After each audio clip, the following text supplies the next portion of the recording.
आज बड़ा दिन है क्योंकि पश्चिम बंगाल की सबसे हॉट सीट पर ममता बनर्जी और शुवेंदु अधिकारी आमने सामने हैं। मतदान लगातार जारी है। नंदीग्राम में ममता बनर्जी के खिलाफ ताल ठोक रहे शुवेंदु अधिकारी ने सुबह सुबह ही अपना वोट डाला है। वोट डालने के बाद शुवेंदु अलग अलग पोलिंग बूथ पर घूम घूम कर मतदान का जायजा भी ले रहे हैं। इस दौरान एक बूथ पर उन्हें एक बुजुर्ग दंपत्ति मिले। शुवेंदु ने बुजुर्ग दंपत्ति के पैर छुए और आशीर्वाद लिया। ये तस्वीरें उस समय की जब शुवेंदु अधिकारी मतदान के लिए पहुंचे थे। बुजुर्ग दंपत्ति के पैर भी छुए उन्होंने। और देखिए, पिटारा तो 2 मई को खुलेगा, लेकिन मतदान आज जारी है और सबसे हॉट सीट है ये नंदीग्राम, क्योंकि वो सिपहसालार आज ममता बनर्जी के सामने खड़ा हुआ है जिसने 2016 में टीएमसी के टिकट से चुनाव जीता था और आज वही ममता बनर्जी के खिलाफ उसी नंदीग्राम सीट से चुनाव लड़ रहा है।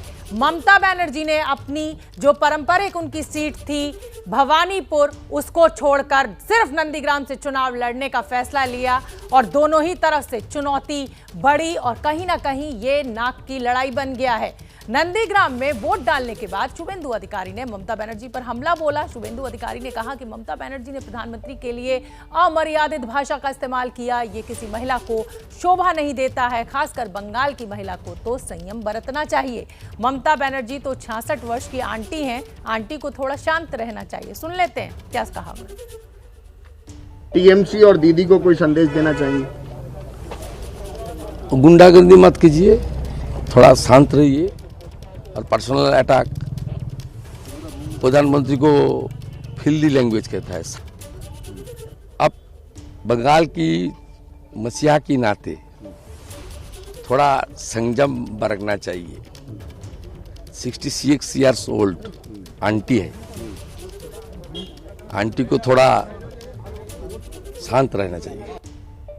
तो शुवेंदु अधिकारी को आपने सुन लिया। ममता दीदी को ऐसी बातें शोभा नहीं देती हैं। ये तस्वीर उस समय की जब मतदान करने के बाद वो मतदान केंद्र से बाहर निकले तो एक बुजुर्ग दंपत्ति उनको मिले, पांव छूकर उनका आशीर्वाद शुवेंदु अधिकारी ने लिया। और ये जो चुनावी टक्कर है ये बड़ी मुश्किल रहने वाली है शुवेंदु अधिकारी के लिए भी, क्योंकि ममता बनर्जी की जो पॉपुलैरिटी है, जिस तरीके से लोगों का साथ उनको मिलता रहा है पश्चिम बंगाल में, वो देखना होगा कि इस बार क्या नंदीग्राम की जनता शुवेंदु अधिकारी को वोट देते हैं, उनको जिताते हैं। और देखिए, मैं आपको ये भी बता दूं, एबीपी रिपोर्टर में जैसा कि हमारा वादा होता है, तमाम हमारे रिपोर्टर्स इस समय फील्ड में मौजूद हैं। आज दिन बहुत खास है, इसलिए स्टूडियो में भी मेरे साथ 2 खास मेहमान मौजूद हैं। दिबांग हमारे सीनियर एंकर, वो भी हमारे साथ मौजूद है, और प्रदीप सिंह जी पूर्व संपादक है मुंबई जनसत्ता के, वो भी हमारे साथ हैं। मिनोगिया भी मुझे दिखने लगी हैं जो कि ग्राउंड जीरो पर मौजूद हैं। और नंदीग्राम में सीधे रुख कर लेते हैं मिनोगिया का। मिनोगिया, ये इससे ज्यादा दिलचस्प मुकाबला किसी सीट पर पश्चिम बंगाल में है नहीं, ममता बनर्जी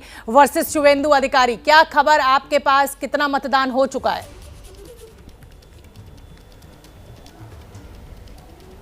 15% से ज्यादा मतदान हो चुका है सुबह 9 बजे तक पश्चिम बंगाल में, और ये बता रहा है कि आंकड़े शाम तक 80% क्रॉस कर जाएंगे। बंगाल में हाई परसेंटेज वोटिंग कोई नई बात नहीं है, लेकिन इस बार नई बात हो सकती है क्योंकि नए वोटर जुड़े हैं। पिछली बार 2016 में इसी सीट पर 2,45,000 वोटर थे। इस बार 3 लाख करीब 30,000 के आसपास हैं। तो अगर 50,000 की बढ़त है, ये नए वोटर हैं, ये नए वोटर हैं, ये युवा वोटर भी हो सकते हैं, ये महिला वोटर भी हो सकते हैं। लेकिन जब आप बात कर रहे हैं वोटिंग की, तो कई इलाकों में शांति की प्रक्रिया है, लेकिन आरोप प्रत्यारोप का दौर जारी है। टीएमसी का कहना है कि छीटाकशी के बीच कि जगह जगह पर बीजेपी ने बूथ कैप्चरिंग कर ली है। तो वहीं दूसरी ओर बीजेपी का कहना है कि उनके एक कार्यकर्ता की मौत हो गई है, उसने अपने आप को झुलाकर आत्महत्या कर ली है, सिर्फ इसलिए क्योंकि उसे टीएमसी प्रताड़ित कर रही थी। और ये दोनों घटनाएं नंदीग्राम की हैं, जहां पर इस समय सबसे बड़ी लड़ाई लड़ी जा रही है। ये वो बूथ है, बूथ नंबर 76। आपको एक बड़ी दिलचस्प बात दिखाना चाहूंगी, बूथ नंबर 76 है ये, और यही वो बूथ है जहां पर आज शुवेंदु अधिकारी ने मतदान किया। नंदनायक बाड़ ये इलाका का नाम है, नंदीग्राम का ब्लॉक 1 पड़ता है। 76 नंबर बूथ और 669 नंबर वोटर शुवेंदु अधिकारी उम्मीदवार जो जनता की उम्मीदों पर खरे उतरेंगे कि नहीं, इसका फैसला आज हो जाएगा। बिल्कुल, और आप बहुत मुस्कुरा भी रही हैं मनोज्ञा, क्योंकि ये कहीं ना कहीं आप भी वहां पर ग्राउंड जीरो पर महसूस कर रही हैं कि इस सीट पे जो टक्कर होने वाली है वो बहुत दिलचस्प है, और हाई जो परसेंटेज ऑफ वोटिंग है वो भी आप लगातार बता ही रही हैं कि ये 80% तक पहुंचेगा शाम को। दिबांग का मैं रुख करूंगी। दिबांग, जैसा कि मनोज्ञा ने जिक्र किया कि वोटर्स की संख्या यहां पर बढ़ी है, ये युवा भी हो सकते हैं और ये महिलाएं भी हो सकती हैं। क्या लग रहा है, जिस तरीके से दीदी को चोट लगी, जिस तरीके का प्रचार दीदी के द्वारा किया गया, बीजेपी ने पूरी ताकत झोंकी, युवा और महिला, क्या डिसाइडिंग हो सकता है नंदीग्राम में? बिल्कुल, युवा महिला जरूर हो सकते हैं। नंदीग्राम ही नहीं, युवा महिला अगर आप देखें शोभना, तो कहीं भी डिसाइडिंग फैक्टर होते हैं, और जो नए वोटर जोड़ते हैं वो हर बार बड़े डिसाइडिंग फैक्टर होते हैं। इसलिए भी क्योंकि भारत में अगर आप देखें तो युवाओं की संख्या बहुत ज़्यादा है। भारत ऐसा देश है जहाँ 35 साल से कम के 65% लोग हैं, 25 साल से कम के 50% लोग इस देश में युवा हैं। तो युवा क्या सोचते हैं, चुनाव ही नहीं, आप देखें तो बाकी सारी चीज़ों में भी, एंटरटेनमेंट से चुनाव तक सारी निगाहें युवाओं पर रहती हैं। तो युवा यहाँ बहुत महत्वपूर्ण है, बहुत महत्वपूर्ण चुनाव है ये नंदीग्राम का। ये एक ऐसा चुनाव है जिसकी छाया 2024 का जो बड़ा चुनाव है लोकसभा का उस पर भी पड़ेगी। आपने देखा होगा ममता बनर्जी ने अपील की है कि सभी विपक्षी दलों को एक होकर बीजेपी के खिलाफ लड़ना चाहिए, लेकिन अगर नंदीग्राम में गड़बड़ होती है तो ममता बनर्जी इस तरह की बातें फिर आगे करेंगी तो उसमें वो वजन नहीं रहेगा। ये बहुत महत्वपूर्ण राष्ट्रीय परिप्रेक्ष्य से भी है, इसलिए सभी निगाहें वहाँ पर हैं, मनोज्ञा हमारी वहाँ पर मौजूद हैं। तो ये एक समझने वाली बात है कि ये राज्य में ही नहीं बड़ा चुनाव है, और बीजेपी ने जब शुभेंदु शामिल हुए तभी ममता बनर्जी ने वहाँ पर जाके एक बड़ी रैली की और कहा था कि कैसा हो अगर मैं स्वयं नंदीग्राम से चुनाव लड़ूं। तो ये ममता बनर्जी मैं एक मिनट के लिए दिबांग आपको रोक रही हूँ। प्रकाश जावड़ेकर जो हैं वो इस समय प्रेस कॉन्फ्रेंस कर रहे हैं, दादा साहब फाल्के पुरस्कार की घोषणा इस समय हो रही है, तो सीधे उनको सुन लेते हैं पहले। उन्होंने ये स्थान लोगों के दिल में जमा लिया है, ये उनका सही गौरव है। दादा साहब फाल्के अवार्ड इसलिए महत्वपूर्ण है कि दादा साहब फाल्के ने पहला भारतीय सिनेमा 1913 में 108 साल पहले राजा हरिश्चंद्र बनाया था। तो उस राजा हरिश्चंद्र सिनेमा के बाद ये पहले चित्रपट महर्षि कहलाने लगे, और दादा साहब फाल्के के मृत्यु के पश्चात ये अवार्ड उनके नाम से रखा गया, और आज तक 50 बार ये अवार्ड दिया गया है, 50 साल दिया गया है। इस साल ये 51वां साल है, और रजनीकांत के चयन पर निश्चित मुझे देश भर में खुशी आएगी, ये मुझे पक्का विश्वास है। So we are happy to announce Rajinikanth's name as suggested by juries for Dada Saheb Phalke Award, because Dada Saheb Phalke was the founder of Indian film industry. 108 years ago, he created first Indian film titled Raja Harishchandra, and since then there is always growth, horizontal and vertical, of Indian cinema. Now Indian cinema has made impressions throughout the world, and it will become world cinema. It has already become world cinema. Pradeep ji, मैं पश्चिम बंगाल के में जो मतदान हो रहा है दूसरे चरण का, उस पर भी बात करूंगी, लेकिन क्योंकि अब ये फिल्म से खबर आ गई है और रजनीकांत को दादा साहब फाल्के पुरस्कार मिला है, और दिबांग बहुत अच्छे उस पर कवरेज भी करते रहे हैं और उस इंडस्ट्री से जुड़े भी रहे हैं। दिबांग, ये घोषणा कितनी बड़ी चुनावों को देखते हुए, रजनीकांत को दादा साहब फाल्के पुरस्कार? अब इसमें तो बहुत ज़्यादा कयास लगाने की ज़रूरत है, क्योंकि पूरी कोशिश थी बीजेपी की कि रजनीकांत किसी तरह से तमिलनाडु में चुनाव लड़ें और बीजेपी में शामिल हों, बीजेपी के साथ मिलकर चुनाव लड़ें, लेकिन उन्होंने कहा कि उनकी तबीयत खराब है। तो बल्कि ये नया जुमला चल गया था कि अगर आपको चुनाव लड़ना है तो आप तबीयत खराब का बहाना बना सकते हैं। दादा जो बड़े क्रिकेटर हैं उनके साथ भी, सौरभ बनर्जी के साथ भी, सौरभ गांगुली के साथ भी यही बात हुई थी। और अगर आप देखें तो शिवाजी राव गायकवाड़ इनका असली नाम है, और इनकी फिल्मों में ये अभी भी बहुत युवा किस्म के रोल में आते हैं और ये जो जितनी भी ग्राफिक्स बनाए जाते हैं उसका बहुत बड़ा हाथ रहता है इनकी फिल्मों में और बहुत ज्यादा लोकप्रिय हैं। बिल्कुल बिल्कुल ठीक कह रहे हैं दिबांग। और अब रुक कर लेती हूं मैं रणबीर का। ममता बनर्जी के घर के बाहर हमारे सहयोगी रणबीर मौजूद हैं और ममता बनर्जी भी निकलने वाली हैं, मतदान करने के लिए वो निकलेंगी। रणबीर, क्या तस्वीरें वहां पर, किस तरह की चहल पहल? देखिए, ममता सुबह से अपने घर पे थी और अभी खबर आ रही है कि नंदीग्राम 2 में गोकुल नगर इलाका है, वहां जा सकते हैं। ये जो इलाका है जहां ममता रहती है ये नंदीग्राम 1 में आता है। और तस्वीरें आपको दिखाऊं, आप सामने देखिए जहां पे ममता बनर्जी का घर है उसके बाहर अभी सुबह तक जो पुलिस वाले थे वो बिल्कुल रिलैक्स थे, लेकिन अभी थोड़ा अलर्ट हुआ है, मीडिया भी अलर्ट हुई है। और इस तरह की जब से खबरें आई हैं कि ममता निकल कर गोकुल नगर जा सकती हैं किसी पोलिंग बूथ पर मुआयना करने के लिए, तब से यहाँ पे हलचल शुरू हुई है। सुबह से 6 बजे से हम यहाँ पे मौजूद हैं। सुबह से कुछ भी चहल पहल नहीं था, लेकिन अचानक यहाँ पे गहमा गहमी बढ़ी है। और ममता बनर्जी का चूंकि फ्लीट भी यहाँ पे है, जैमर भी है, हेलीकॉप्टर भी है, तो कई तरह के कयास थे। लेकिन अभी जो खबर निकल कर आ रही है कि ममता किसी पोलिंग बूथ पर गोकुल नगर इलाके में जा सकती हैं और वहाँ पे मुआयना कर सकती हैं। हालांकि वो वोटर यहाँ नहीं है, लेकिन अपने चुनाव में वो मुआयना करने जाएंगी। जी बिल्कुल ठीक है रणबीर, आप नजर बना के रखिए, जैसे कोई मूवमेंट होगा मैं फिर आपका रुख करूंगी। प्रदीप जी लगातार मेरे साथ बने हुए हैं। प्रदीप जी देखिए, शुवेंदु अधिकारी, अब मैं ये हाइपोथेटिकल क्वेश्चन इसलिए पूछ रही हूँ क्योंकि 2 मई को नतीजे आने हैं और जनता का जो इंटरेस्ट है, देश का जो इंटरेस्ट है, जैसा कि दिबांग ने कहा कि ये राष्ट्रीय परिप्रेक्ष्य में बहुत अहम हो जाता है।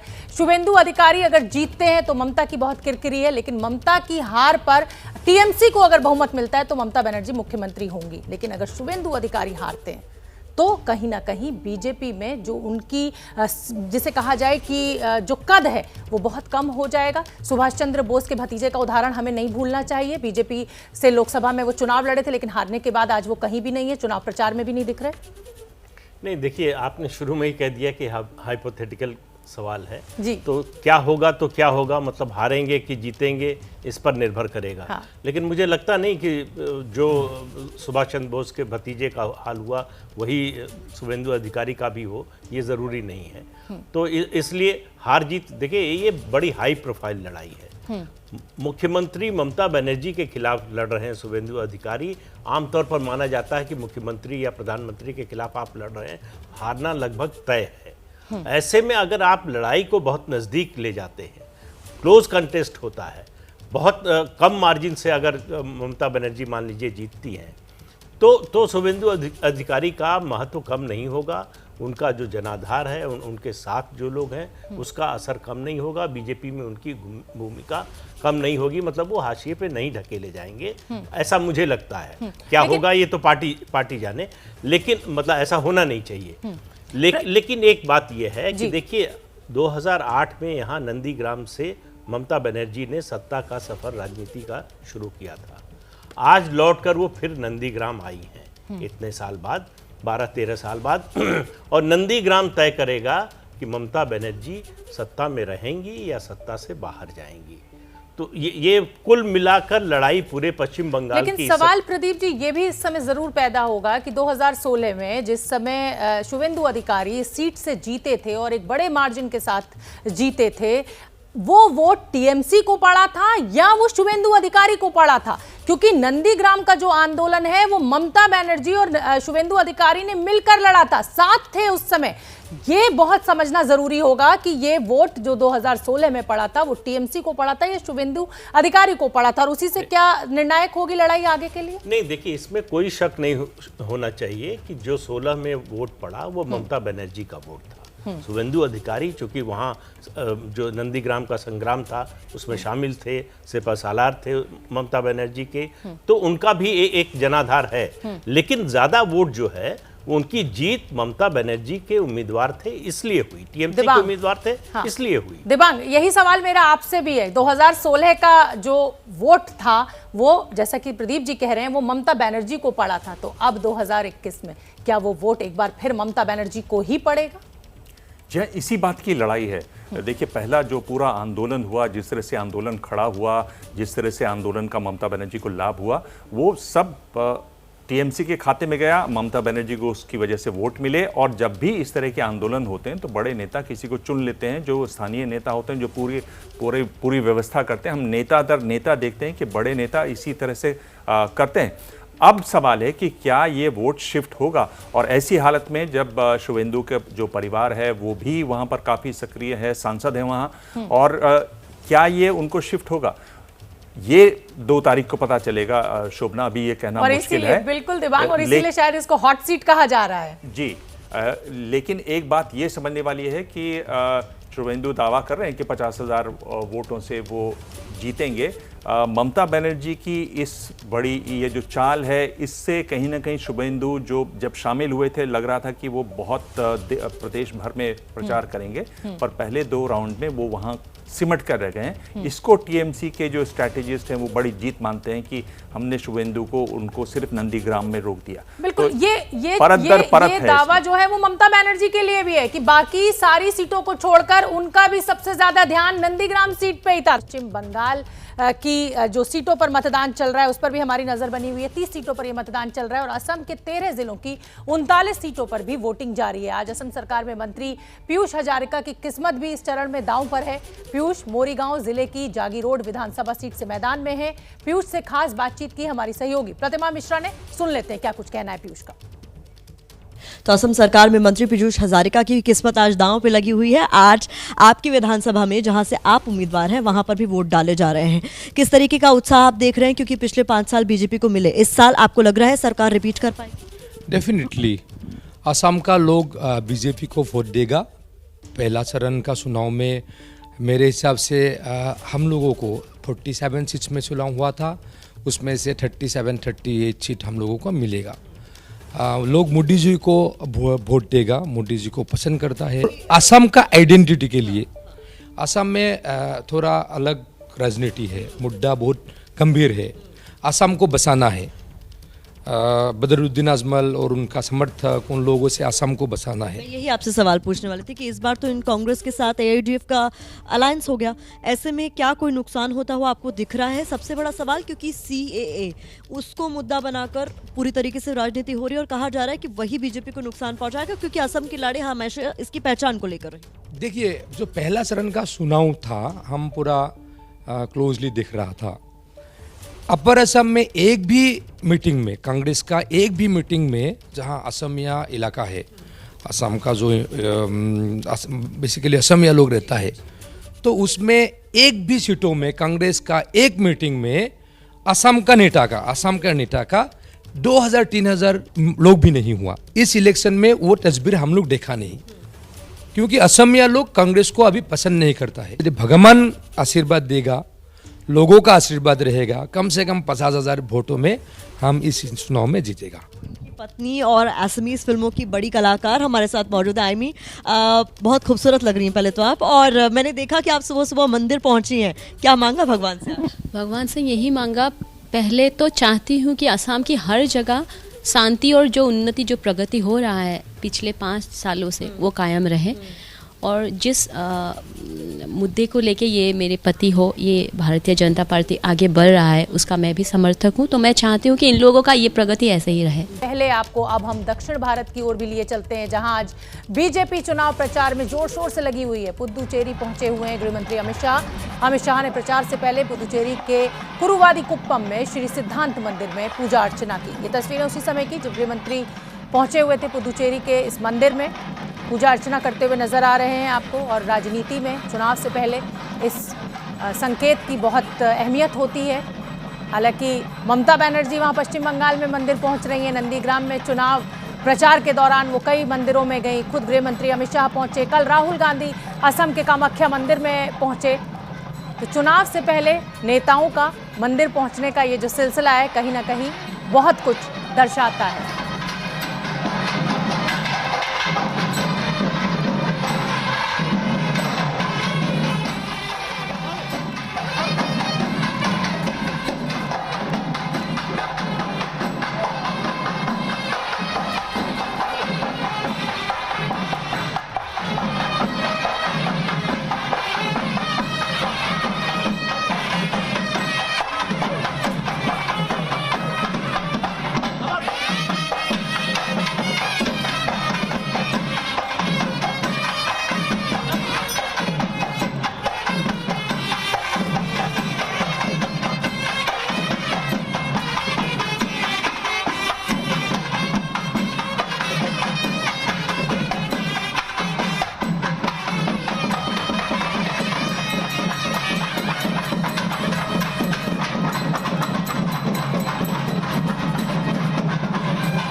पुदुचेरी से दिखा रहे हैं गृह मंत्री अमित शाह यहाँ पर चुनाव प्रचार के लिए पहुंचे हैं, लेकिन उससे पहले मंदिर में पहुंचे, पूजा अर्चना उन्होंने की और आप देख सकते हैं ढोल नगाड़े, संगीत भी आप सुन सकते हैं।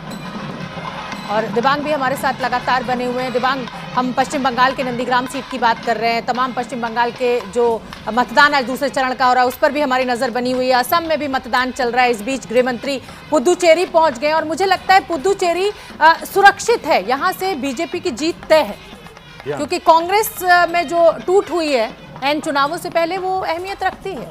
जी हाँ, बिल्कुल, ये बिल्कुल सुरक्षित माना जा रहा है। और अगर आप देखें जितने भी ओपिनियन पोल्स आए हैं वो भी इसी तरफ इशारा करते हैं कि सुरक्षित सीट है। लेकिन ये बहुत रोचक है, ये जो तस्वीर हम देख रहे हैं एक तरीके से हमारी जो राजनीति है उसका बीजेपीकरण मैं इसको कहूँगा कि अब सब लोग जाने लगे हैं मंदिर।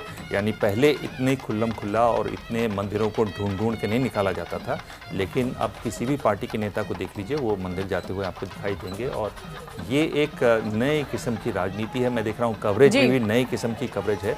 जब हम कवर किया करते थे तो नेताओं के इस तरह से इंटरव्यू नहीं लिया करते थे, लेकिन अब नेताओं के इंटरव्यू भी चुनाव जब वोटिंग हो रही है तब वो चलते हैं। तो ये एक सारी बदलाव की चीज़ें हैं। मैं अच्छा बुरा नहीं कह रहा हूँ, पर ये बदलाव कह रहा हूँ कि पुराने मंदिरों को, बल्कि बीजेपी की तो पूरी योजना रही पश्चिम बंगाल में कि बहुत पुराने मंदिर जितने ढूंढे जाएं और सबसे पहले बीजेपी के नेता वहाँ जाते हैं। ये एक बदलाव है चुनाव में। चुनाव जी, ये नारे भी सुन लेते हैं, फिर मैं उसके बाद प्रदीप जी का रुख करूंगी।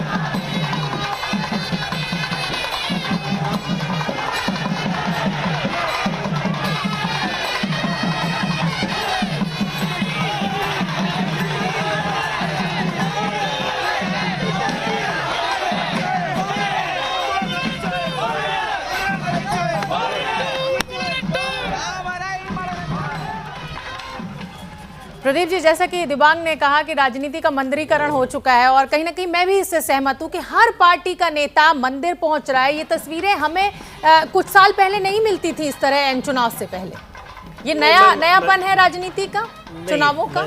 थोड़ा सहमत हूँ, थोड़ा असहमत हूँ। तो इसलिए कि देखिए, भारतीय समाज में धर्म और जाति ये दो चीज़ें हैं जिनका बड़ा महत्व है और इन प्रतीकों का भी महत्व है सार्वजनिक जीवन में। पहले भी नेता मंदिर जाते रहे हैं। अब जिस तरह से कवरेज होने लगा है, दिखाया जाने लगा है, वो पहले नहीं होता था।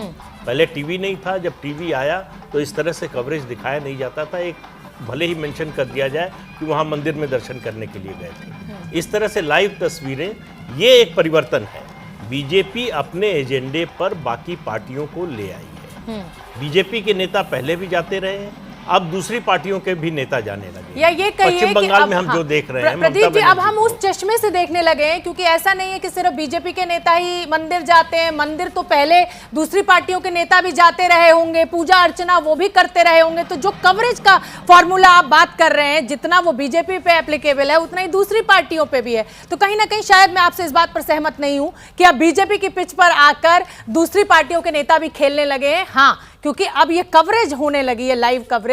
तो जितने बीजेपी के नेता मंदिर जाते हुए दिख रहे हैं, उतने विपक्षी दलों के नेता भी दिखाई दे रहे हैं। चुनावों से पहले सियासत में संकेतों की बहुत अहमियत होती है और इन्हीं संकेतों के चलते आज शुभेंदु अधिकारी जब मतदान के लिए पहुंचे तो अपना वोट डालने के बाद उन्होंने एक बुजुर्ग दंपत्ति के पैर छुए। हमारी सहयोगी मनोज्ञा ने उस बुजुर्ग दंपत्ति से बात की है, सुन लेते हैं क्या कुछ कहना है। पश्चिम बंगाल की राजनीति में संस्कृति को बड़ा महत्व दिया जाता है, लेकिन इस बार उम्मीदवार शुभेंदु अधिकारी ने अपना वोट देने के बाद 210 विधानसभा 76 नंबर बूथ नंदीग्राम से निकलने के बाद जब बाइक पर जा रहे थे तो रुके, उतरे और फिर क्या हुआ वो देखने वाली बात थी। वो पहले उतरे, वृद्ध महिला और पुरुष को देखकर उनको प्रणाम किया, बातचीत की, आशीर्वाद लिया। कमला माइती हैं और पूर्णचंद्र माइती। কি হয়েছিল সেটা বলুন আমাকে। উনি পরশুদিন এসে দেখা করেছে, নমস্কার করেছে। আজকে ভোট দিতে এসে বাইক থেকে নেমে আমাদের প্রণাম করলেন। উনি বাংলার ছেলে, আমি আশীর্বাদ করলাম যে বাংলা আবার সোনার বাংলা হোক, শান্তিতে থাকুক সব। এত বছর ধরে ভোট করেছেন, আজ পর্যন্ত कभी ऐसा हुआ है कि कोई उम्मीदवार ऐसे बाइक से उतर के, कोई नेता, कोई मंत्री? কেউ না উনি করলেন। উনি দেশের ছেলে, আমারও ছেলে। হ্যাঁ, আমি এটাই গর্ব আমার। কি হয়েছিল পূর্ণদা, কি পুরো ঘটনাটা বলুন। পুরো ঘটনা 3 দিন আগে আমাদের এই নন্দনাগর বুথে উনি আসছিলেন, বিজেপির বুথ। তারপরে উনি গাড়িতে উঠে যাওয়ার সময় আমার ওয়াইফ রাস্তা হাত করে দাঁড়িয়েছিলেন। তখন ওনার হাত ধরে বলছে, মা একটু দেখবেন। সেই সোর্সে আমি ছিলাম না, উনি ছিলেন। আজকে সেই সোর্সে উনি আসছেন, মোটর সাইকেল করে উঠছেন, গাড়িতে উঠবেন। মোটর সাইকেল থেকে নেবে ইনাকে প্রণাম করলেন, আমাকেও দুজনকে প্রণাম করলেন। আমরা দৌড়িয়ে ধরে আশীর্বাদকে চুমো খেলাম। ভগবান তোমার মঙ্গল করুক। আরও আমরা শান্তি চাই, আমরা বিজেপি চাইনি আমরা। আপনার কি হলো, কি বক্তব্য হলো, কি কথা বললেন, আপনি কি আশীর্বাদ দিলেন, উনি কি বললেন কথাবার্তাতে? আমি উনি কিছু কথা বলেননি, উনি শুধু প্রণাম করে বললেন, মা একটু দেখেছেন? আমি হ্যাঁ দেখেছি, আর আমি আশীর্বাদ করলাম ওনাকে। একটা নেতা হিসাবে, একটা পূর্বমন্ত্রী হিসাবে দাঁড়িয়ে পড়া, কথা বলা পরম সৌভাগ্য আমার। এত বড় ছেলে একদম সৌভাগ্য, আমাদের সৌভাগ্য, হ্যাঁ আমাদের গর্ব। হ্যাঁ আমাদের গর্ব হচ্ছে যে এইরকম একটা উচ্চপদস্থ লোক, সে আমাদের মতো লোকের কাছে সে পায়ের ধুলি নেবে আমরা ভাবতে পারিনি। और इसी बीच गृह मंत्री अमित शाह पुदुचेरी पहुंचे हुए हैं। ये रोड शो की तस्वीरें आप देखिए। इससे पहले मंदिर पहुंचे थे, पूजा अर्चना की थी गृह मंत्री ने, और अब चुनाव प्रचार करते हुए, रोड शो निकालते हुए ये सीधी तस्वीरें पुदुचेरी से हम आपको दिखा रहे हैं। पुदुचेरी और तमिलनाडु के दौरे पर हैं अमित शाह। प्रदीप जी, ये तस्वीरें बड़ी अहम हो जाती हैं। जो भी नेता चुनाव प्रचार के लिए पहुंचते हैं, पहले रैलियों का दौर था, अब रोड शोज का दौर शुरू हो गया, और ये पिछले 2-4 साल 5 सालों का डेवलपमेंट है। ये जो भीड़ जुटती है, क्या ये वोट में तब्दील होती है? नहीं, कोई ज़रूरी नहीं है। ज़्यादातर समर्थक जो होते हैं वो वैसे भी वोट देने वाले थे, लेकिन कुछ जो है दर्शक दीर्घा में ये आप कहिए जो अनडिसाइडेड वोटर होता है उसमें से कुछ हो सकता है, आ सकता है। लेकिन इसको शुरू करने वाले का श्रेय जो है वो राजीव गांधी का है। कानपुर में उन्होंने जो है ये पहली बार किया था रोड शो, और कई घंटे का जाम लगा था। तो उसके बाद फिर बीच में रुक गया था। लेकिन नेताओं को लगा कि पब्लिक रैली करने से कम खर्च वाला है और ज्यादा इम्पैक्ट वाला है। दिबांग, क्या रोड शो ज्यादा इम्पैक्टफुल है रैलियों से? मुझको लगता है जो लेजी नेता होते हैं ये उनके लिए है, आपको और कुछ नहीं। और मैं देख रहा, मैंने बहुत सारे अमेठी में, वाराणसी में छोटी छोटी तंग गलियां हैं, सड़क हैं, वहाँ वैसे ही लोग इकट्ठा हो जाते हैं। आप वहाँ बड़ा सा वाहन का एक 10-20 वाहनों का काफिला रख दें तो वैसे ही वहाँ पर भीड़ हो जाती है। नेता उसको हाथ हिलाते हैं। आपको कहने को कुछ नहीं है, लोगों को सुनने को कुछ नहीं है, देखने में भी आप में ऐसा कुछ नहीं है। तो और पतली गलियों से वो रोड शो निकालिए तो भीड़ भी आपको अथाह दिखेगी, अपने आप आपको दिख जाती है। आप हाथ हिलाते रहिए तो भीड़ भी आपको देखकर हाथ हिला देती है। आप अपने मुस्कुराते रहिए, खुश रहिए, लोग जरूर परेशान होते हैं इससे जी। और ये सभी पार्टियों में ये बीमारी अब हो चुकी है। तस्वीरें एक बार फिर आपको दिखा देते हैं। गृह मंत्री अमित शाह चुनाव प्रचार के लिए पहुंचे हुए हैं। पुदुचेरी और तमिलनाडु के दौरे पर हैं। पहले वो मंदिर पहुंचे थे दर्शन करने के लिए, पूजा अर्चना की, और उसके बाद अब वो रोड शो निकाला जा रहा है वहां पर। जैसे कि दिबांग और प्रदीप जी कह ही रहे हैं कि अभी एक नए दौर की राजनीति है, और रोड शो से जो भीड़ का, जो जिसे कहा जाए ताकत का, जो शक्ति प्रदर्शन होता है, उसके भी अपने मायने हैं। तो आप देख सकते हैं कमल के फूल के ऊपर मोदी जी की तस्वीर, और चुनाव प्रचार पूरे जोर पर।